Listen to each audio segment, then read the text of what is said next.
is aimed at making sure investors with a proven track record know there are big opportunities to make both money and a difference in Detroit. And it's worked. The Detroit Homecoming is now taking credit for hundreds of millions of dollars in investments. 7 Action News reporter Kim Russell has a look at how the effort is being carried on.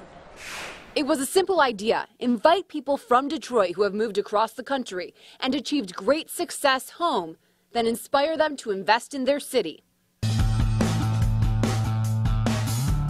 If the city were a stock, I'd be a buyer.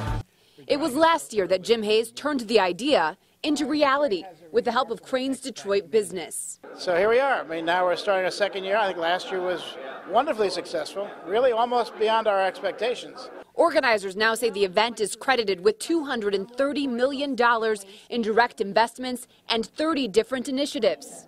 And in some cases, the investments can be seen. One example, after the Detroit Homecoming, rehab addict Nicole Curtis was inspired to expand her efforts to renovate homes in the city, such as this one in Brush Park, the historic Gillis House. You know, after Detroit Homecoming, it just motivates me a little bit more, and it makes me feel like I'm really on the right track. During a press conference today, organizers said they hope to continue to engage Detroit's expats this year at the second Detroit Homecoming, September 30th through October 2nd.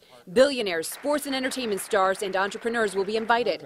Deputy Mayor Ike McKinnon says it's not just Detroit that wins, but those that invest. Detroit has a lot to offer. Think about people who grew up in the city, who moved away, who probably lost contact in some way. It's like losing contact with an old friend.